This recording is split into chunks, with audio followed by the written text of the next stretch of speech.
Hello everyone, welcome to another video from Fantasy Football Scout. My name is Az, and today I am joined by Obay, FPL underscore Milanista on Twitter. How are you, Obay? I'm good, thanks. And you? I'm very good. I'm very good. And for anyone who isn't too aware of who Obey is, we're going to have a bit of a chat about his rank history, which is very impressive. He's in the top 50 of the Hall of Fame. He's a new Fantasy Football Scout Pro Pundit doing articles for us. And I mean, you're a bit of a veteran, aren't you, Obey? Because you have played this game for a long time. Yeah, you could say so. Yeah, I think this is going to be my 17th season.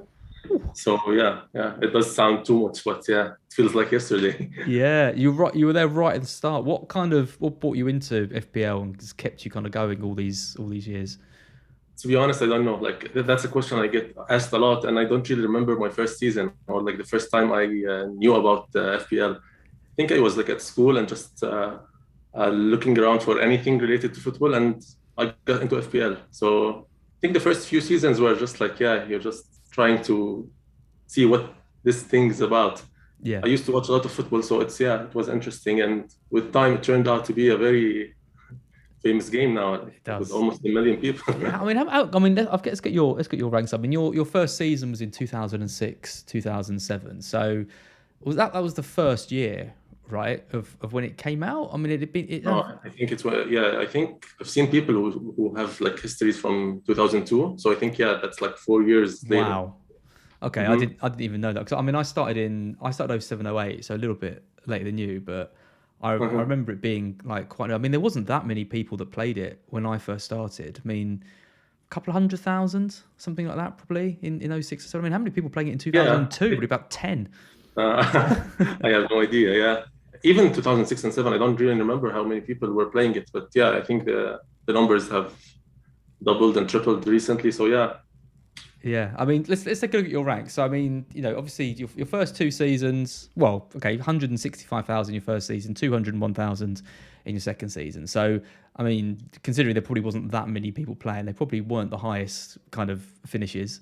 yeah. Um, But I th- don't think I was from the very people in behind. So I think, yeah, maybe there was like a million. I don't know. Yeah, Okay, I so have no idea. probably about a Yeah, million. Someone will know in the chat. Let us know how many people were yeah. playing in 07, 08. And then a good finish in 2008, 09, 18,000, and then back outside the top 100,000. But then from 2010 to 2011, I mean, you went on a crazy run. You had 27,000 finish, and then a 5K, and then an 8K, and then a 14,000, and then a 1,783. So an incredibly consistent, like 4 or 5 years.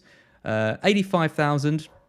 And then your worst rank of your entire career in 16, 17, Mhm. 281,000, and then 54,000, 170,000, and then three really strong finishes in your last 3 years: 16,000, 473, your kind of top 1K finish in 2021, and then 1,500 last season. So you haven't had like a lot of like kind of top 1K finishes and stuff, but your consistency to finish kind of in and around the 50K mark, and then in the top 10K is so high. What's your secret? How are you this consistent? Uh, well, yeah, but if you look at it, like, yeah, it has changed. Yeah, there are some, let's say, discrepancies in the ranks. So I think I started. I don't remember the years, but you said that there were like 4 years that were consistent in a Yeah. way. I think that's the time I started taking this game like a little bit more seriously and like uh, doing some research on players and teams, etc. But to be honest, in 2019, 20, and like the last three seasons, this is the time that it turned out to be like from no, from just a game to something that's like more like a passion, more like Mm. spending most of your time thinking of FPL, what will you be doing, etc. So I've changed a few things in my play style. I think in the last three seasons, if that's something uh, yeah, gladly paid off when you say that like now we are like 8 or 9 million people and you're finishing in the top let's say 2000 for Mm. the last 2 years. Yeah, I've always said that the best thing that I once tried to do and I've never backed away is taking no points on captaincy. This was horrible. Like in normal years when I used to play, I used to get into a good rank. I remember in 2018, I reached I think the top 1,000, and like I was really aiming for like a high finish. And then I punted in that year on Aguero captain when Pep decided not to play him, and he just showed up when they were like 3-0 up, and he took Sterling's place, so he even played on the wing that day. So it was horrible. For one pointer, it really destroyed the rank. I went like I think straight to 40 or 50,000 because all the other captains did really well at that time.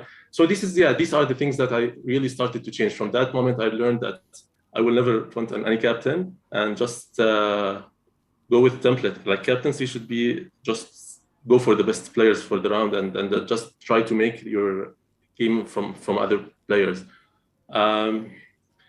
Yeah, I mean that hurts. That hurts my heart to hear that is the secret. Just always pick the template and the most owned player. I mean, for a captain, I mean it makes sense, right? The captaincy is such a difficult thing to get right. and it really does like make or break your week and your season, because when you do something wrong, you start trying to be so different in the following round, and you just fall behind. And this is honestly, this happened even last year with me, but like in a lesser extent.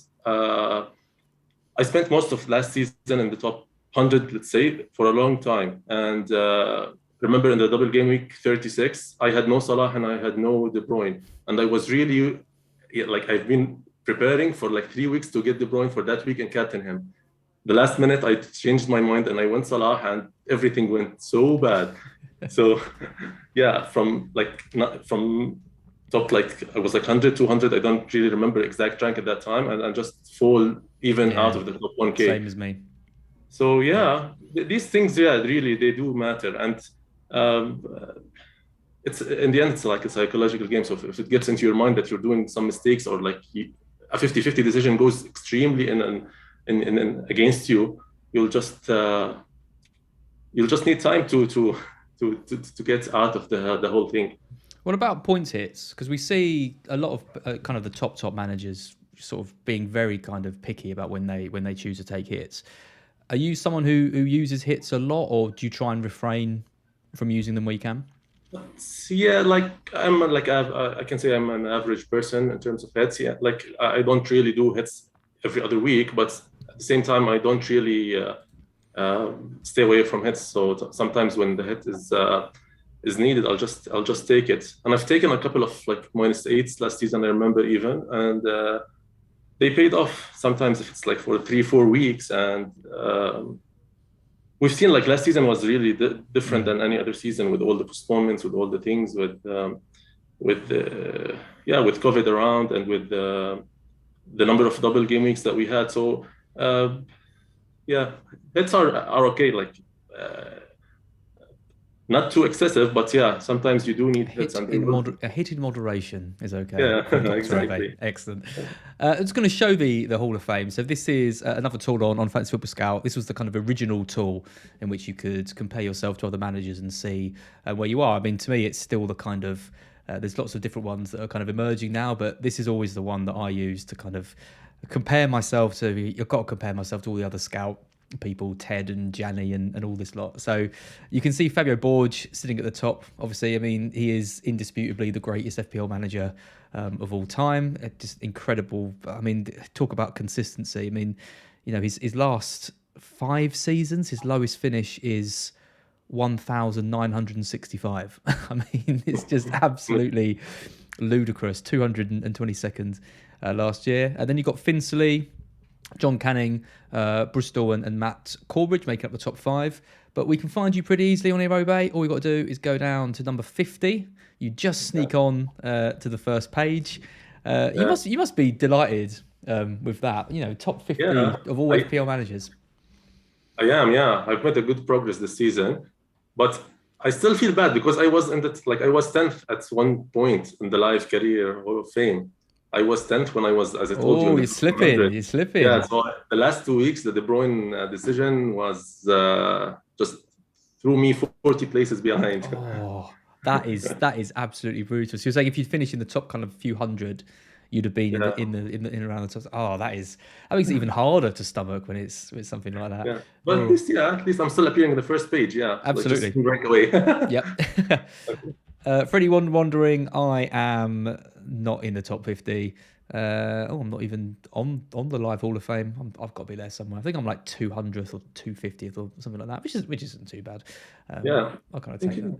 you just need one good season and you'll jump Yes, I need to up. fly up. I'm Yeah. behind. I'm behind Mark. He's always the one that I'm looking to catch. Yeah. But Let's take a look at your team. Then I've got your team on the screen. It's Melier in goal. It's a back four of James, Trent, Cancelo, and Robertson. Then it's Neto, Salah with the captaincy, Martinelli, Jack Grealish, who is kind of the surprise name on here, Gabriel Jesus, and Kane. And then a 4 million goalkeeper, Neco Williams, Andreas Pereira, and Archer. Pretty template. Obay, is that kind of your style game week 1? Do you tend to kind of go with the template picks, or are you just going for the ones that you think are going to score the most points? no, to be honest, not just going with the ones that I think will score the most points. But I don't really agree with you. Like some players are real differentials. I just said Grealish is like 3% owned. Melia is 3%, I think, as well. Even Robertson. Robertson is one of the players that I'm really shocked to see him in only 10% of teams. I mean, he's been like better than Trent for like in the second part of last season. So I'm really surprised to see this kind of ownership for those players who really can make a difference. As for other players, yeah, I think you need to go, as I said, like you need the template picks, especially in the captaincy. So Salah is going nowhere, definitely. Kane versus Haaland, people are going for Haaland more. So that's also something against the templates. But I'm not sure. It's like that's a 50-50 decision, to be honest. I'll wait and see the Community Shield game and decide maybe more. I really want Haaland for the Bournemouth game in game week 2. So I don't know if I start with Kane and make the switch maybe, or just start with Haaland. If I had no issue with his fitness and like Pep mentioning that, I think I would have started with Haaland. Now trying to cover that with Grealish and Cancelo in a way, but yeah, Haaland Is will be heavily captained in game week 2, so I He don't will. really want to go there I know. without. I know. I should apologise. I mean, when I say template, it's I did a review of the Twitter template and Scout template, and you've got 7 of 11 of those template picks. So that's James, Trent, Cancelo, Neto, Salah, Jesus, and Kane, who people are making that switch from Haaland to Kane, given Pep's comments. Obviously, Haaland's still much higher owned. In that, and no Diaz as well, who features in just about every team. As you say, Robertson kind of is that kind of differential. I mean, the Haaland to Kane thing I think is really interesting because I talked to a few people on these FPL drafts a bit earlier on in pre-season, and a few people were thinking of doing it then. And to me, it just screamed of trying to be too clever. You're backing a transfer in game week 2. Haaland's got Bournemouth. You're going to want him in for that. It's in those kind of transfers never really seem to kind of work out, but I am massively leaning towards that kind of idea now, starting with a Spurs player, either Kane or Son, and then looking to make that move. And you've got Grealish in place as well for City cover. I'm guessing you were impressed with what you saw in his last game. Yeah, to be honest, yeah, he was phenomenal in the last game. I don't think Grealish is locked in my team. I've had like a couple of drafts that had no Grealish, but again, he's one of the players that I want to monitor in the next like important game in the Community Shield and see how he performs.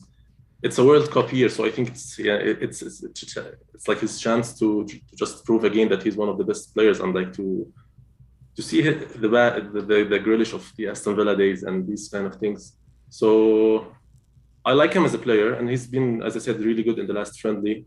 He linked up really well with Haaland as well, and they seem to gel together. No Raheem now as well on the left, so less competition, we could say. I don't know.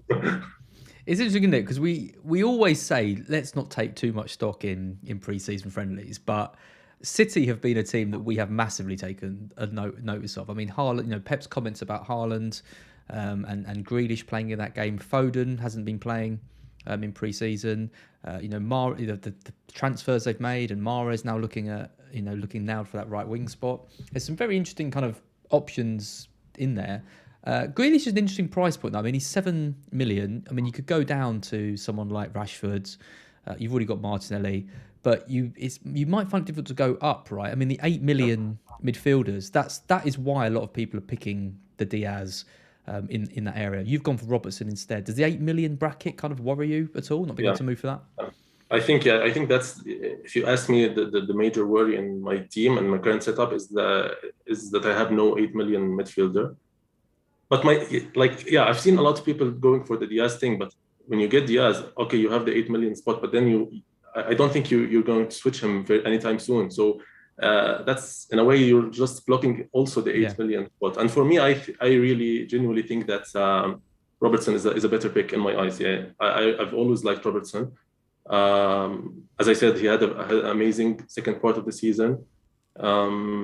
Even in KG games, I tend to see Robertson getting some bonus. So he's a good player and like overall player. So he gets into interesting positions. We've seen what defenders can do as well, and he's like a longer term pick. So if we decided to just postpone the wild card for like a few more weeks, I think Robertson is safer to, let's say, for like game week 8 or 9 or whatever. So yeah, but I've been looking at different ways of getting an 8 million midfielder, to be honest, but it's really difficult. Yeah, I think Reece James maybe is the one who makes way if I decided to just take away money from the defense and put in the midfield. So again, is that because of Chelsea's pre-season? Yeah, Chelsea's pre-season, losing Rodiger as well. There are talks also of switching like to a back four. Sometimes Reece also plays in like center defense. So there are a lot of concerns with Chelsea right now, and I feel more confident with Cancelo, Trent, and Robertson than I do with James. But again, his style of play, we've seen him how he, like, when he's on his day, he can easily score like an 18-pointer, and with his ownership, that's a killer, to be honest. So sometimes you need to play safe in certain areas, and I don't really think that. I've seen people who tried to cover James with Mendy. I don't really see that as a good cover, to be honest, because we always want James for the attacking output, not for for the clean sheet. So that's not something I'm planning to do. Let's see, yeah.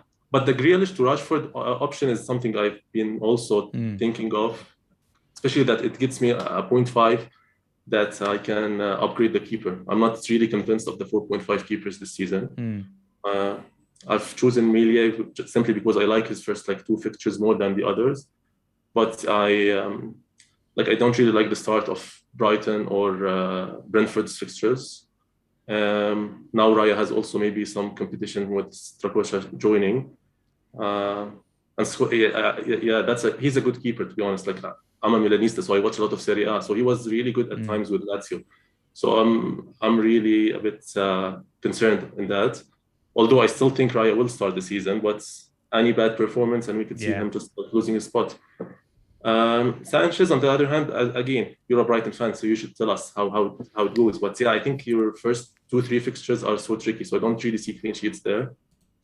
If I remember correctly, you have United and then Newcastle and West Ham away. Yeah, right. So yeah, Newcastle are much improved, I think, so they could score in that game.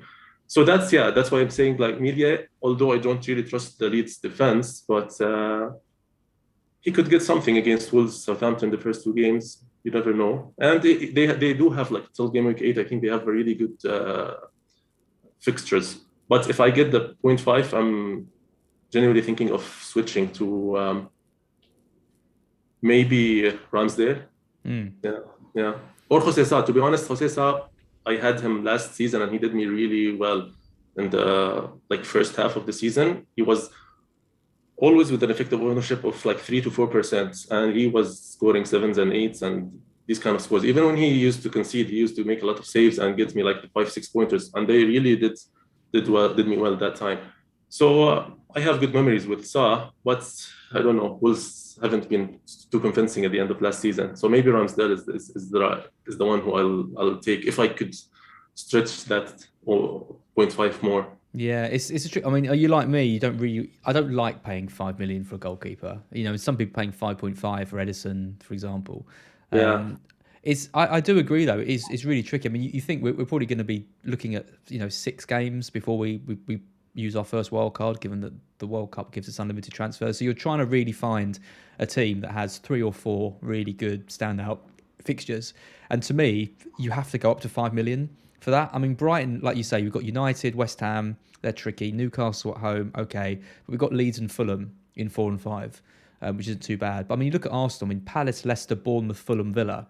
That's a Yeah. fantastic five games from a defensive point of view, really. And Wolves, I mean, Leeds, Fulham, Newcastle, Bournemouth, Spurs. I mean, I like Leeds, Fulham, Bournemouth. I mean, that's 2 promoted sides and Leeds. And Newcastle at home isn't too bad. So again, I'm also thinking how I can find that extra 0.5. I've got Sanchez at the moment. I don't think Newcastle at home is too bad. Newcastle are obviously much better at St James's Park normally than they are away.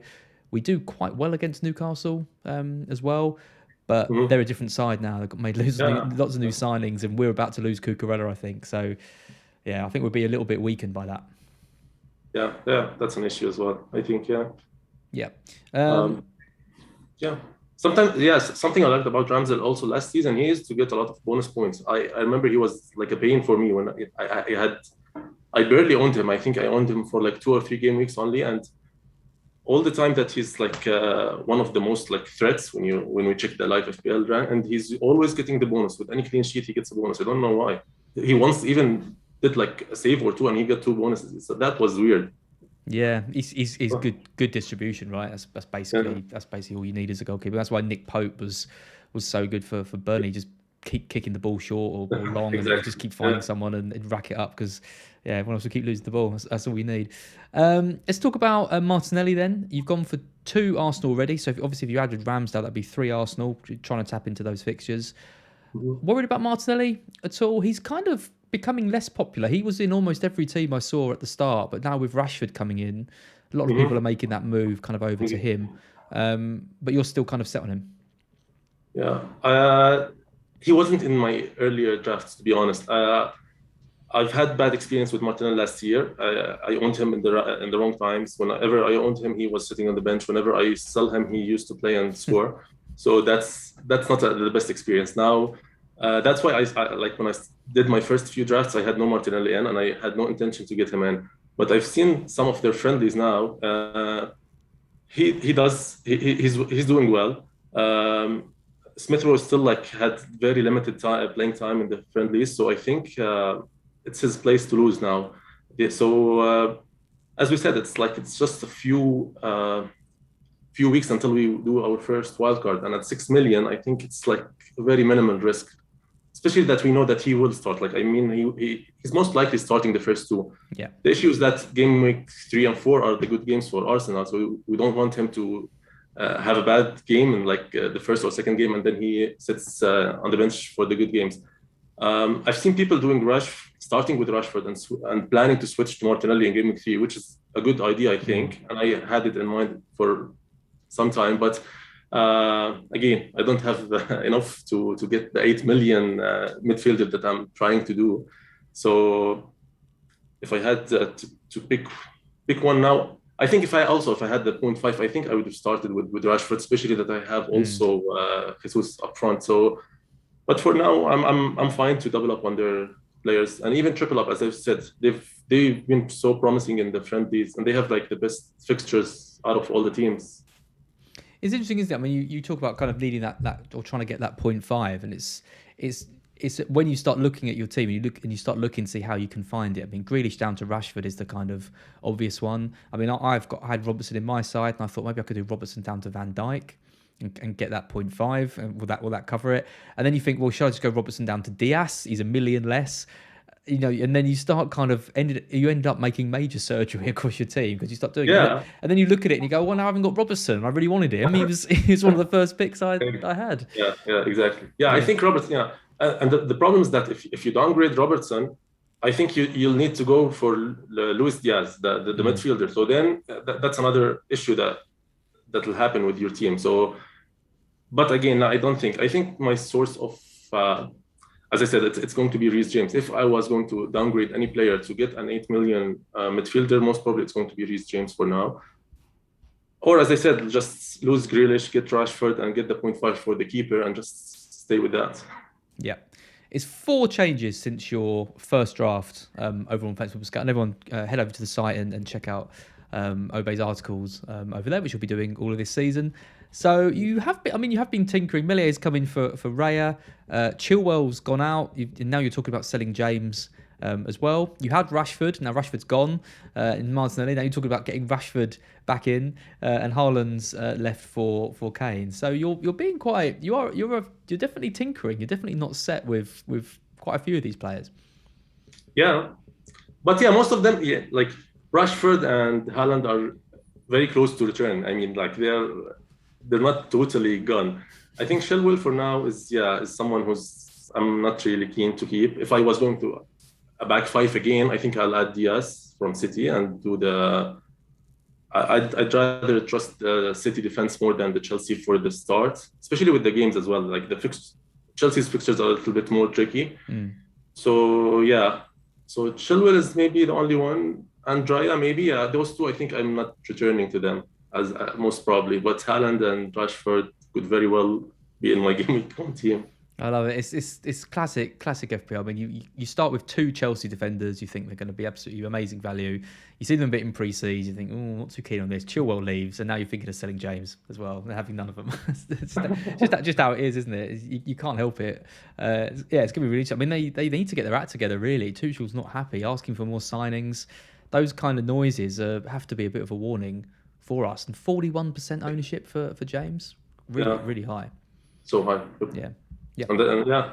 And the issue is like price drops. If they still perform the same way they are doing in the friendlies, we're gonna see a lot of people selling James from the first week. So yeah, we need to absorb those price drops early on, unless he decides to change all the everything. Yeah, we just have to wait and see. Yeah, we need to know how they're going to line up. If they switch to a back four, if Reece James plays at centre back, he's I mean, he's on my wall. He's on, I keep doing that side. Yeah. He's such a great player, but I do have my doubts a little bit about him. And you've taken Chilwell out, and I'm leaning towards starting with Chilwell over James, just because of that kind of a bit of uncertainty around where he's going to play. But yeah, we'll see. It's gonna be interesting. We'll call it there. Thank you so much for joining me. Thank you everyone for watching. If you've enjoyed this video, make sure you subscribe to the channel. Make sure you give this video a like as well. As always, if you want to drop your Fantasy Football Scout membership username, if you're a free member, into the chat. And we'll be giving away one free membership for every video of pre-season. You've got to be a free member to claim that. If you're already a paid member and you want to give that to a friend, drop their username in the chat, and I'll pick one random lucky person to get a Fantasy Football Scout membership. And as I said, if you like listening to Obay, check out his articles over on site. Something to be a member, get access to all our tools. Got loads of them over there. There's a link in the description below. Obay, thank you so much. I will speak to you very soon. Yeah, sure. Thank you.